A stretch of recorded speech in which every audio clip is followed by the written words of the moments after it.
Hay que ver lo que era Buenos Aires en carnaval. Hay que ver la alegría, la locura, la diversión descontrolada que se adueñaba de la ciudad cuando recién dejaba de ser una gran aldea, cuando sus calles empedradas todavía no tenían luz eléctrica y comenzaban a transitarlas los primeros tranvías. Hay que ver lo que era esa urbe fantástica, poblada de personas de 1000 procedencias, cuando se volcaba de lleno a festejar el carnaval. Esto que acabo de leer es el comienzo del libro que les mencionaba, la apertura del programa, La fiesta de los negros, de Ezequiel Adamowski. Y Ezequiel Adamowski ya está con nosotros en línea. Ezequiel, bienvenido al programa. Gracias por este encuentro. ¿Qué tal? Muy buenas noches, un gusto hablar con ustedes. Bueno, ese fragmento que leí de La fiesta de los negros, una historia del antiguo carnaval de Buenos Aires y su legado en la cultura popular, que editó Editorial Siglo XXI, es la apertura, la introducción para todo un desarrollo muy exhaustivo, muy colorido y muy interesante sobre la historia del carnaval, pero no solo una historia, digamos, cronológica de cómo se desarrolló el carnaval en el Río de la Plata, sino también una interpretación.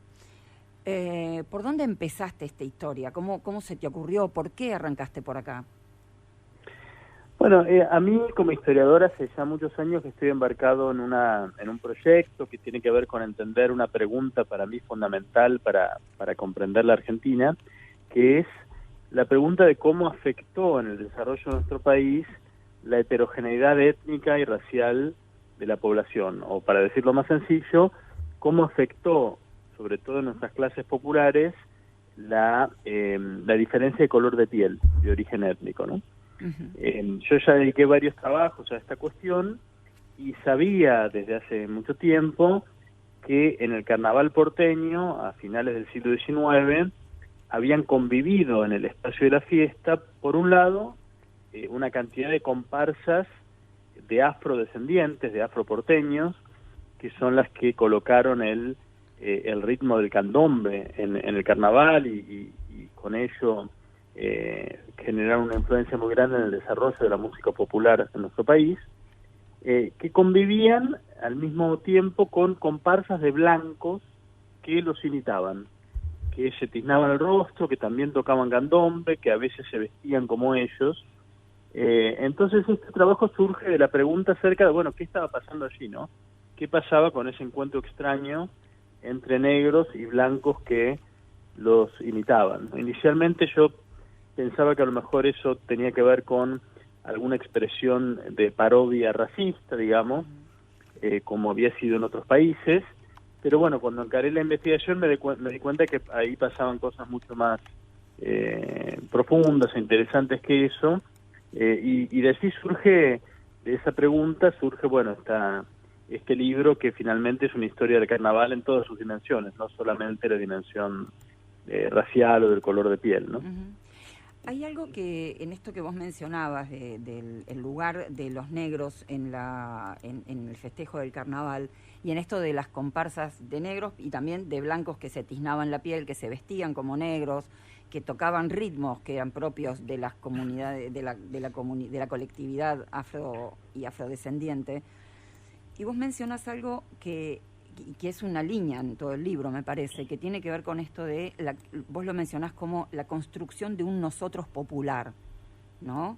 Y situás de algún modo el origen en esto. Hay algo, como una pregunta que vos hacés, que es, ¿la sociedad argentina, Buenos Aires, sería la misma sin ese momento de encuentro que era interracial, que tenía que ver con lo racial y con lo étnico en aquellos momentos del carnaval? Claro, esa pregunta para mí es crucial. Uno a veces se olvida de que somos un país muy nuevo, ¿no? Uh-huh. Un país que nació lentamente luego de la independencia, y que entonces es un país que nació sin un sentido de identidad nacional particular.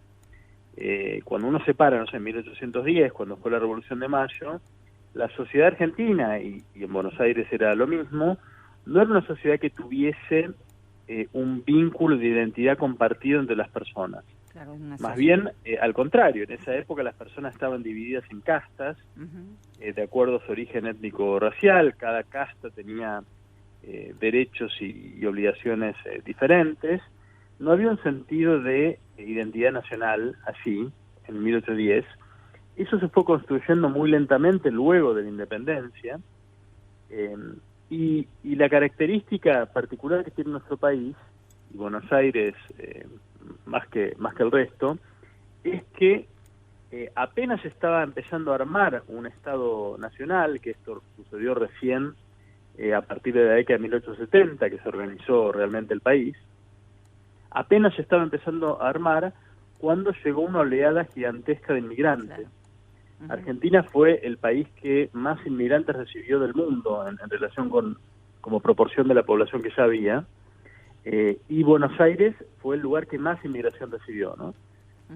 Si uno separa desde, no sé, 1850 en adelante, la mitad de los habitantes de la ciudad de Buenos Aires eran extranjeros, y lo siguieron siendo durante muchas décadas.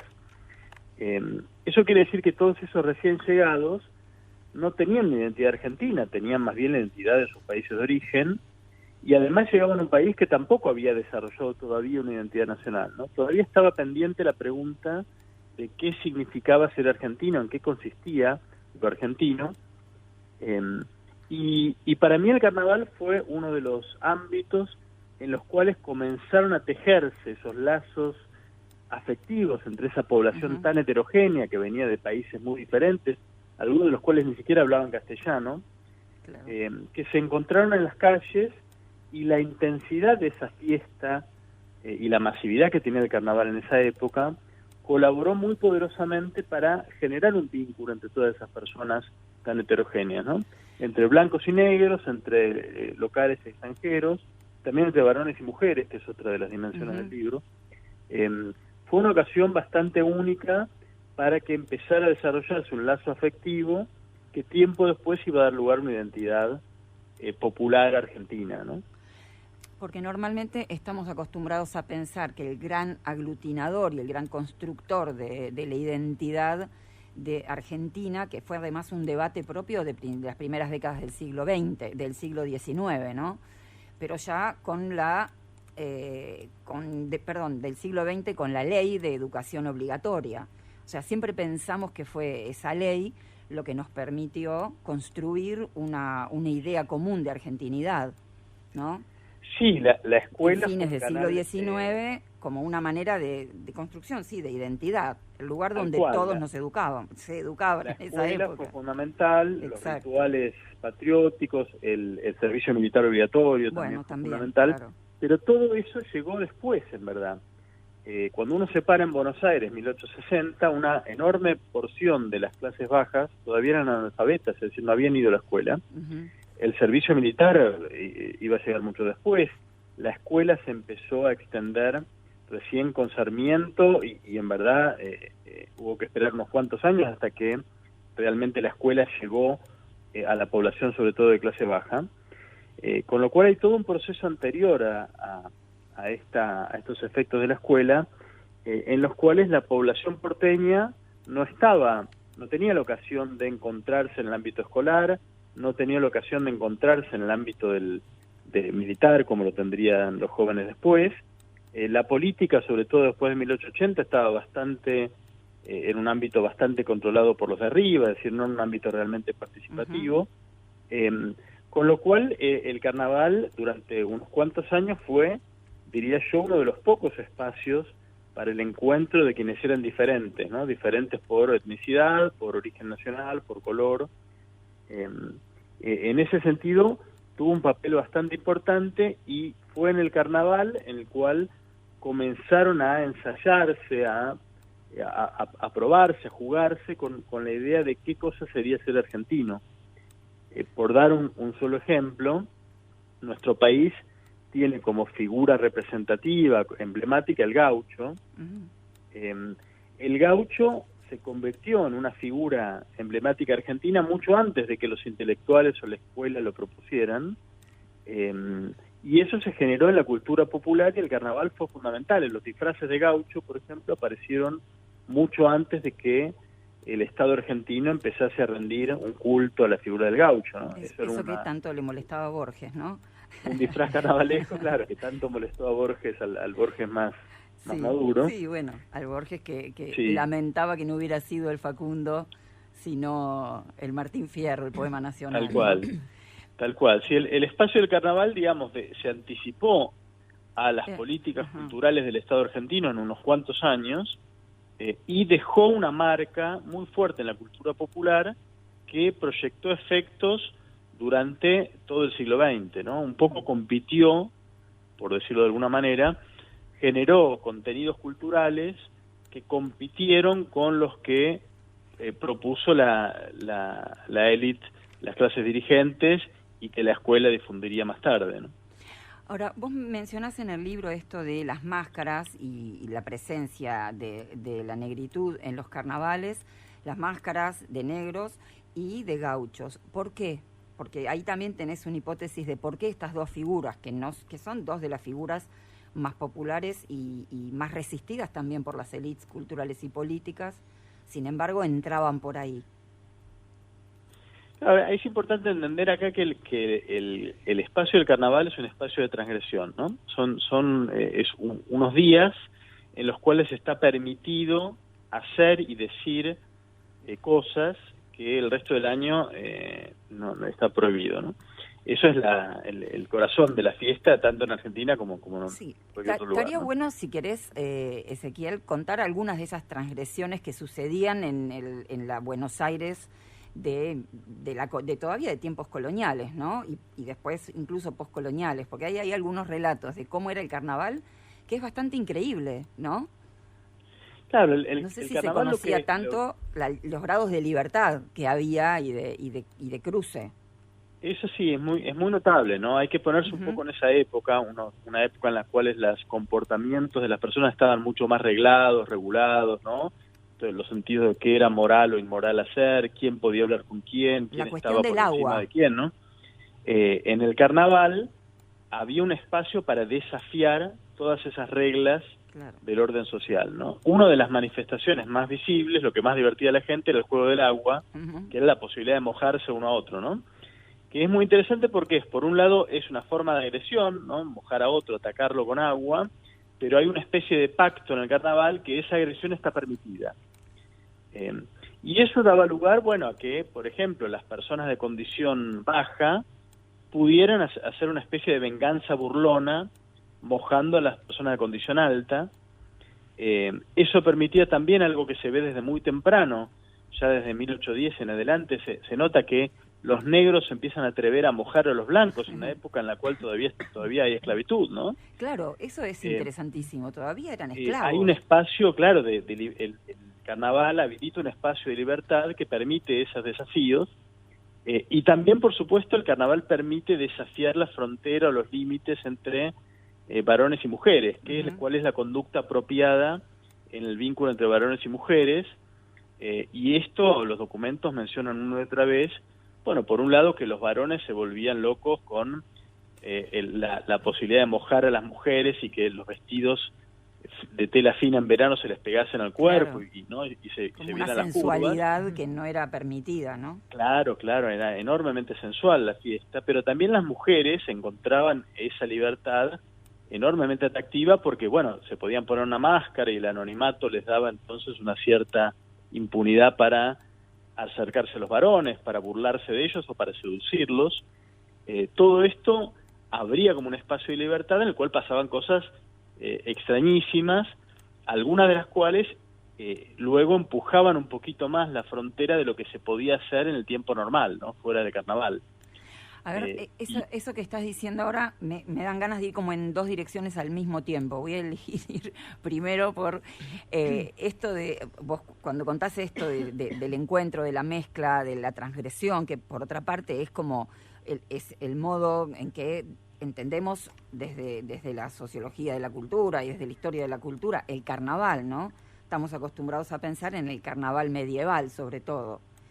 Pero vos le agregás acá, bueno, notas particulares del Río de la Plata. Ahora, el libro también retrata la reacción de las élites culturales, sociales y políticas los diversos intentos a lo largo del tiempo, incluso desde fines de la colonia, antes del final de la colonia, de prohibirlo, de hecho lo hicieron. Sí, bueno, las clases dirigentes tenían una enorme violencia respecto al carnaval, ¿no? Le tenían un temor muy grande, ya esto desde la época de la colonia. Las primeras referencias que tenemos al carnaval es la preocupación de las autoridades, sobre todo por el hecho del desafío a la autoridad, el desafío a quien está por arriba, ¿no? Eso es una preocupación constante del carnaval del siglo XIX y incluso del siglo XX. Hay, como bien decís, hay infinidad de iniciativas para controlarlo, regularlo, prohibirlo, mandar la policía con reglamentos de qué se puede hacer, qué no se puede hacer, qué disfraz es legítimo llevar, qué disfraz no. Pero a la vez también hay que decir que las clases altas tenían gran ambivalencia porque también se divertían ellos como locos, sobre todo los jóvenes de clase alta. Claro. Encontraban un espacio de libertad en el carnaval que los atraía muchísimo, ¿no? Por un lado, entonces, se veían atraídos por esa diversión, esa libertad de esa fiesta, y por otro lado, les resultaba muy chocante y muy incómodo verse desafiados durante la fiesta por personas de condición más baja que ellos, ¿no? Hay toda una historia de prohibiciones, pero también toda una historia de intentos de las clases altas de domesticar el carnaval, que terminan en un fracaso muy grande, y las clases altas terminan finalmente a fin del siglo XIX retirándose del carnaval público, y las clases altas lo festejan, bueno, en sus mansiones, en las olas de veraneo, pero no en las calles junto con el resto de la población. Cuando vos analizás en el libro, bueno, cómo es, de dónde viene el carnaval y la historia del carnaval, no del otro lado del Atlántico, justamente, vos recoges esto de que el carnaval siempre representó este cruce de esa transgresión de jerarquías sociales, ¿no? Y que las explicaciones que se dieron siempre eran, bueno, la falta de otras opciones de entretenimiento en sociedades que no tenían mucho de lo que hay ahora, y sobre todo una vida social que tenía muchas formalidades y muchas jerarquías muy asfixiantes, ¿no? El carnaval era una fiesta para liberarse de todo eso. Pero lo que vos decís, y es como central para el libro, es que eso no alcanza para explicar el nivel de éxito y de convocatoria, sobre todo, y de masividad que tuvo acá, ¿no? El nivel de pasión que tuvo en el Río de la Plata el carnaval. Lo mencionás como esa entrada como la clave para este libro, para tratar de entender lo que pasó, ¿no? Sí, también para reponer un dato que la mayoría de la gente no sospecharía hoy, y que a mí mismo me sorprendió, que es que posiblemente el carnaval porteño a fines del siglo XIX fuese, si no el más grande del mundo, uno de los más grandes del mundo en cantidad de gente que participaba, ¿no? Era enormemente es sorprendente masivo. Eso, realmente para mí fue una sorpresa. Y hay un montón de notas que vos citás, textos de diarios, quiero decir, en las notas del libro, de textos o sea, como algo muy reflejado en la prensa de la época también, ¿no? Y la mirada de los extranjeros. Incluso los viajeros extranjeros lo notaban, estaban muy asombrados con no solo con la masividad, sino con la intensidad que alcanzaba el carnaval en Buenos Aires, ¿no?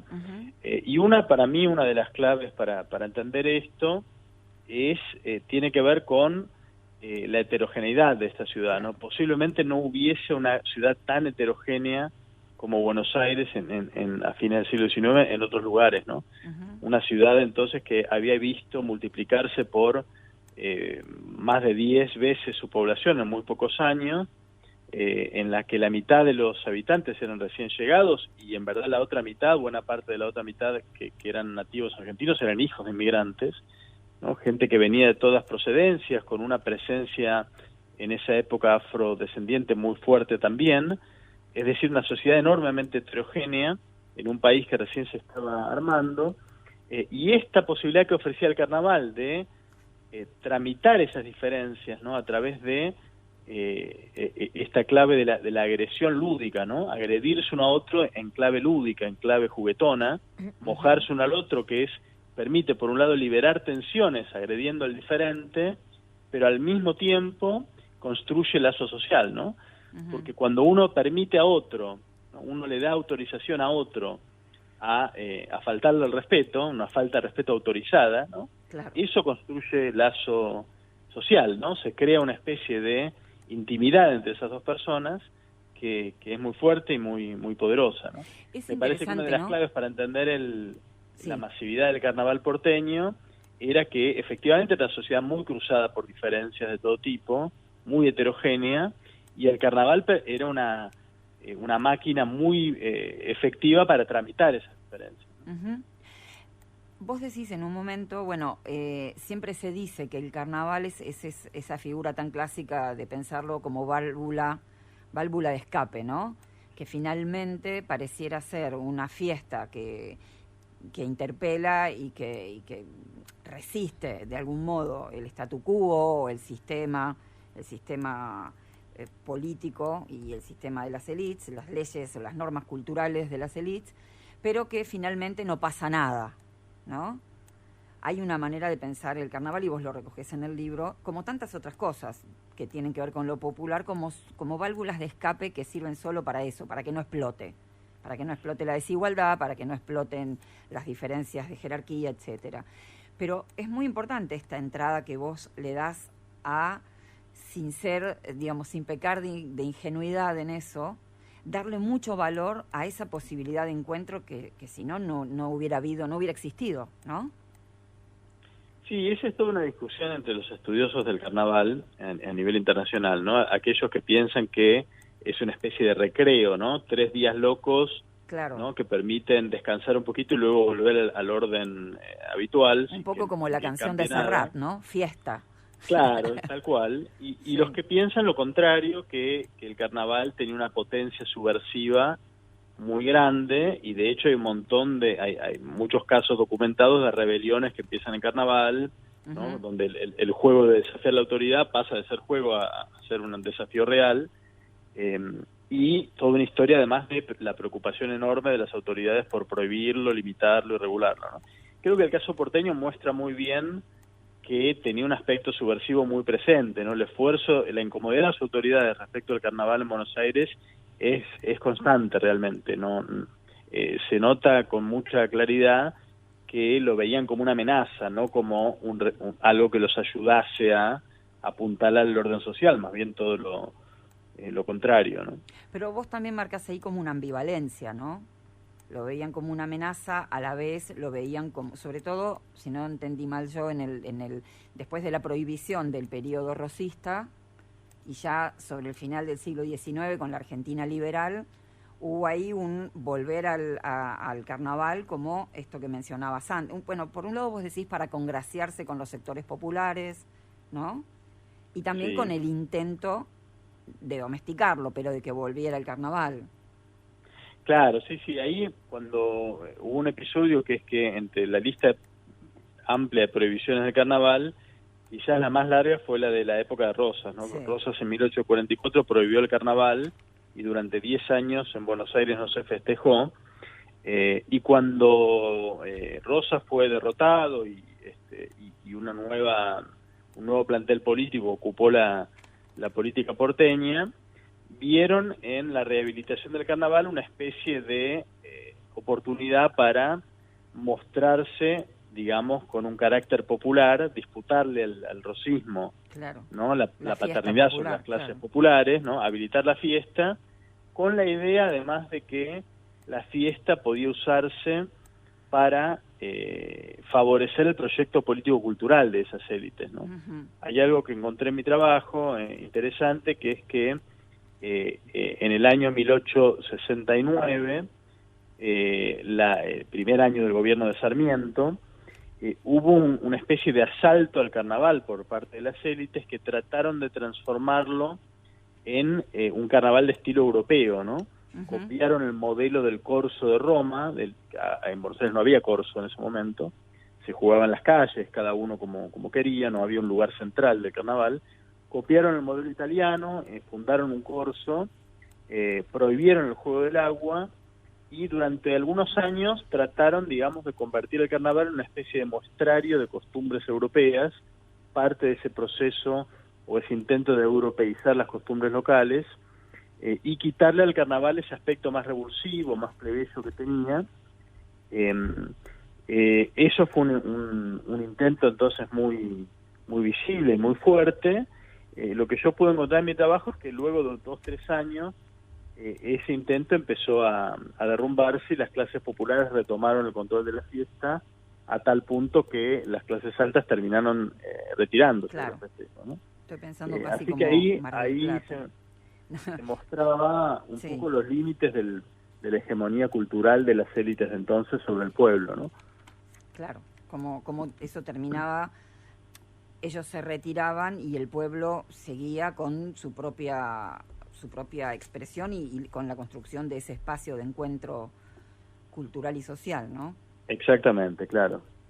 Hay algo que vos mencionás como una diferencia, pero de interpretación histórica a veces, en los modos de entender la sociedad y lo recogés una idea de Burukua que tiene que ver con Eros y Tánatos, que me gustaría mucho que lo expliques. Bueno, eso es es un poco complicado de explicar, es algo que tomo yo efectivamente de Burukua y viene también de la teoría psicoanalítica, ¿no? La idea es que hay dos pulsiones básicas, dos impulsos básicos en las personas que Freud llamó Eros y Tánatos. Eros es la pulsión de vida, ¿no? La pulsión de proteger la vida, la que tiene que ver entonces con el afecto, el amor, la conexión, lo colectivo. Y Tánatos es lo contrario, ¿no? La pulsión de muerte, que es la pulsión de disgregar lo que está unido, separarlo, jerarquizarlo, y una pulsión que lleva, digamos, que tiene que ver con el poder, con el dominio, y en su extremo con el exterminio y la muerte, ¿no? Pulsión de vida, pulsión de muerte, los dos impulsos centrales de la existencia humana, así lo veía Freud. Yo utilicé estos términos para tratar de entender el carnaval como un espacio erótico, fundamentalmente erótico, un espacio que tenía que ver con la conexión del lazo social, con la conexión de las personas. Con la fuerza vital, ¿no? Y con la fuerza vital, ¿no? La fuerza de lo que crea y protege la vida, ¿no? Eso me parecía importante para entender lo que sucedía allí, el poder de la fiesta, de la risa, ¿no? Para entender cómo comienza una conexión entre personas que inicialmente no tenían esa conexión afectiva, como lo eran los porteños de esos años, cómo nace esa conexión, que nace entonces como una conexión erótica, ¿no? Erótica en un sentido mucho más allá de lo sexual, no es solo lo sexual, claro, que por otro lado también había bastante sexo en el carnaval, también es en una dimensión, pero lo sexual, lo erótico en el sentido de lo afectivo, ¿no? Lo que tiene que ver con el amor en un sentido no necesaria o no solamente sexual, y la identidad nacional, ¿no? La conexión, el sentirse parte de un nosotros argentino, tiene esa dimensión erótica, esa dimensión de conexión afectiva, y por ello me interesaba entonces traer esa dicotomía para entender qué es lo que sucedía allí, ¿no? Cómo el carnaval permitía colocar esa fuerza erótica, darle un lugar, darle una oportunidad de contrarrestar un poco las fuerzas tanáticas del tánatos, que tenían que ver con la jerarquía y la separación entre las personas, ¿no? Sí, o explicar siempre desde el conflicto, ¿no? Sin desentender, sin desconocer que el conflicto, las tensiones, la disputa, la lucha, explican buena parte de nuestro mundo. Vos haces foco en esto, ¿no? Que tiene que ver con el encuentro, con la construcción de ese nosotros, del lazo comunitario. Claro, exactamente. La contracara, ¿no? Entender la historia no solamente como fruto de la lucha, que por supuesto lo es, y del conflicto. Claro. A la historia no solo la mueve la lucha y el conflicto, también lo mueven la construcción de comunidad, ¿no? El lazo afectivo, la formación de algún nosotros afectivo. Ambas cosas están conectadas, y me parece a mí que una clave importante para entender cabalmente los procesos históricos es ver esa conexión, ¿no? Por un lado la lucha, la jerarquía, las clases sociales, ¿no? Las pujas entre sectores de poder, pero por otro lado y al mismo tiempo, junto con eso, los impulsos a la construcción de un nosotros más solidario, más afectivamente conectado.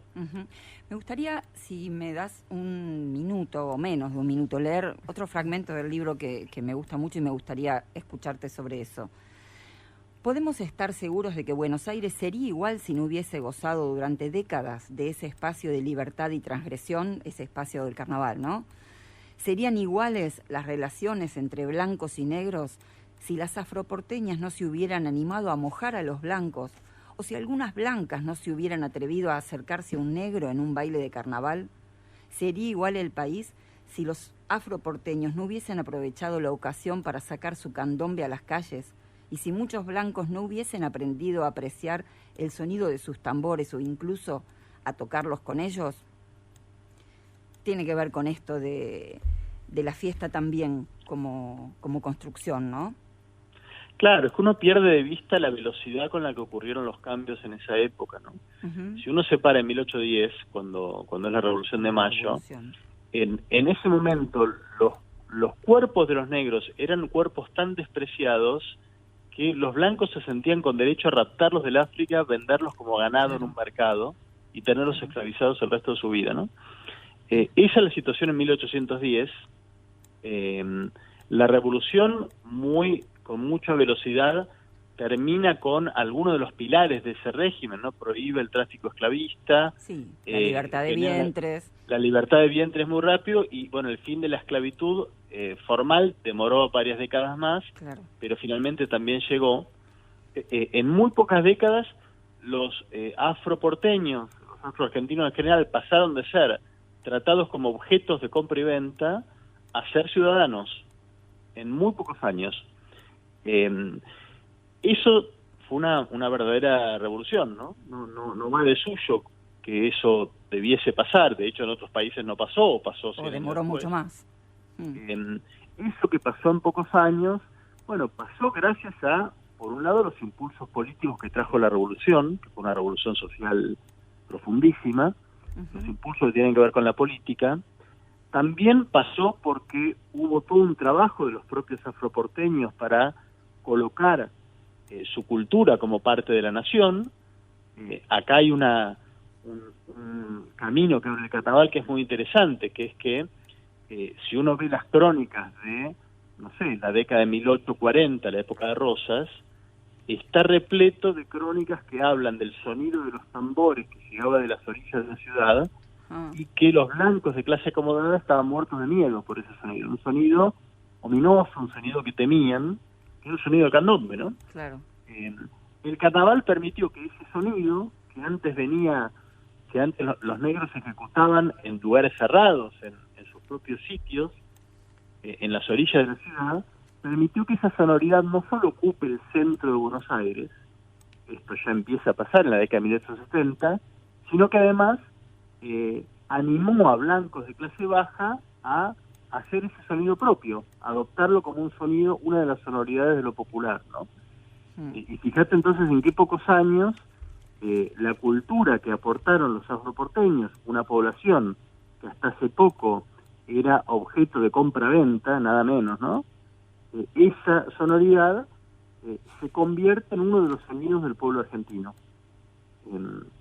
Hay un episodio que trabajo en el libro, que yo no lo conocía, me sorprendió descubrirlo, que es que las autoridades porteñas prohibieron el candombe de carnaval en 1894, prohibieron las comparsas de negros que hacían candombe, pero también las comparsas de blancos que hacían candombe, todo el sonido lo prohibieron, y de algún modo coartaron un camino que se estaba desarrollando. En Uruguay trataron de hacer lo mismo, en Montevideo no lo lograron, y fíjate vos que en Montevideo hoy el candombe es el ritmo nacional uruguayo, ¿no? El candombe es el emblema sonoro del Uruguay, tanto de blancos como de negros, es un ritmo que aportaron los afro-uruguayos, como el candombe, ¿no? Pero en Uruguay en Argentina estábamos en ese camino, y las autoridades un poco lo frustraron y lo coartaron, ¿no? Sí, te iba a decir que en Uruguay fue mucho menos... por lo menos exitoso el intento de las élites de borrar esa presencia afro y la presencia de los afrodescendientes, ¿no? La Argentina expresamente se quiso construir como un país blanco. Claro, la verdad es que... Y ese mito fue bastante triunfante acá, ¿no? Acá fue bastante, mucho más fuerte ese mito, En Uruguay también lo intentaron, no es que no lo intentaran las élites al mismo tiempo que las élites porteñas, las élites montevideanas también quisieron imponer esa idea de un Uruguay blanco, y después de que se prohibió el candombe en Buenos Aires, en Montevideo también quisieron prohibirlo, y no lo consiguieron. Claro, te iba a preguntar, ¿y por qué no lo consiguieron allá? Bueno, yo tengo algunas hipótesis, es un poco largo de explicar y no es el foco de mi libro, pero hay algunas diferencias. Por un lado, porque los afro-uruguayos eran un poquito más, numéricamente, digamos, tenían un peso social un poco mayor que en Buenos Aires, no mucho, pero un poco mayor. Por otro lado, hay una diferencia que para mí es crucial, que es que había un desprecio hacia los negros en Buenos Aires que tenía que ver con que habían quedado muy identificados con el rosismo, cosa que en Uruguay no pasó. Los negros en Uruguay participaron en ambos lados de la guerra civil con mucha presencia y no quedaron identificados con uno de los dos, ¿no?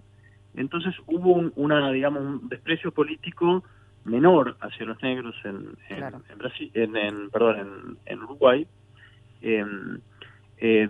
y probablemente también hay una diferencia importante, que es que en Uruguay, a diferencia de Argentina, no hubo un periodo de clausura política tan grande, ¿no?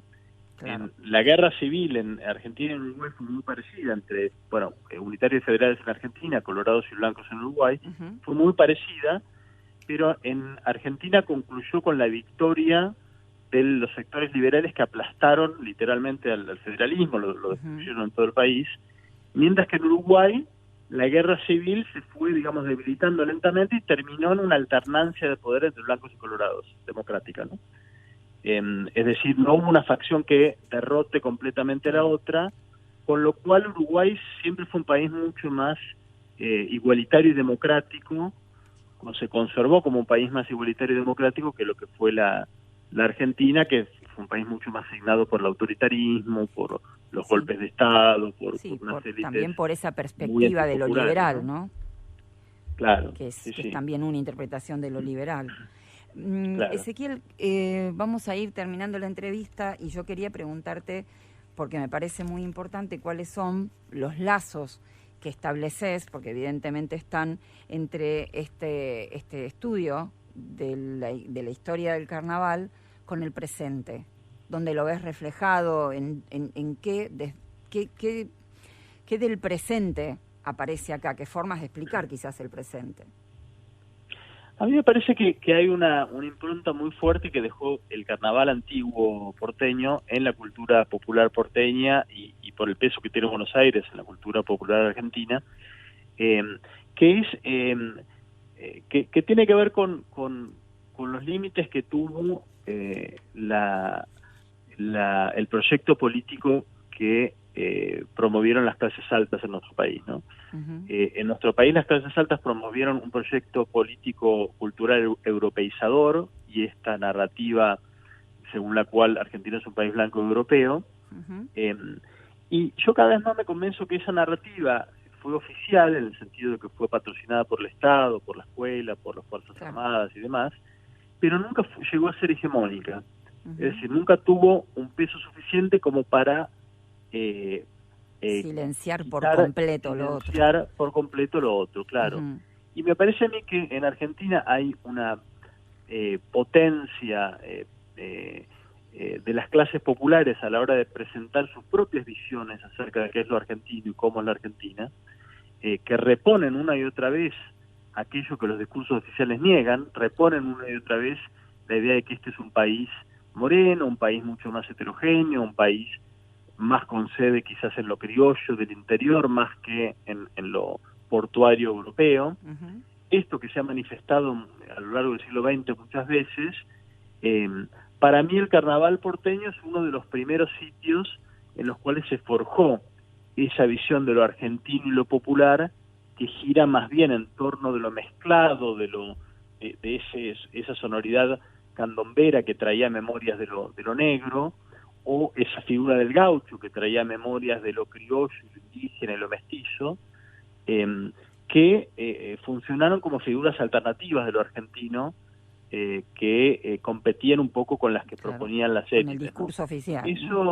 Eso me parece a mí que sigue estando presente. Si uno ve, no sé, la cumbia actualmente, está plagada de referencias a lo popular en relación con lo negro, ¿no? Uno escucha las letras de Elegante hoy, y hay una celebración festiva de lo popular argentino, ¿no? De esa cumbia para los negros, como dice Elegante, que tiene un aspecto muy desafiante respecto de la cultura oficial, ¿no? Y eso tiene una historia muy antigua que para mí nace en el carnaval, en esa conexión popular que ocurrió entre blancos y negros alrededor de la sonoridad del candombe y de los emblemas de lo negro.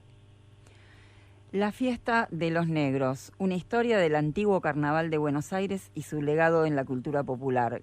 Gracias, Ezequiel Adamowski, por esta charla con Mundo Migrante. Muchas gracias. Gracias a ustedes por el interés. Y también le agradecemos a Sofía Miranda de Siglo XXI, el libro que les recomiendo especialmente, es súper interesante, muy bien escrito, pero además tan documentado, es realmente un gran libro.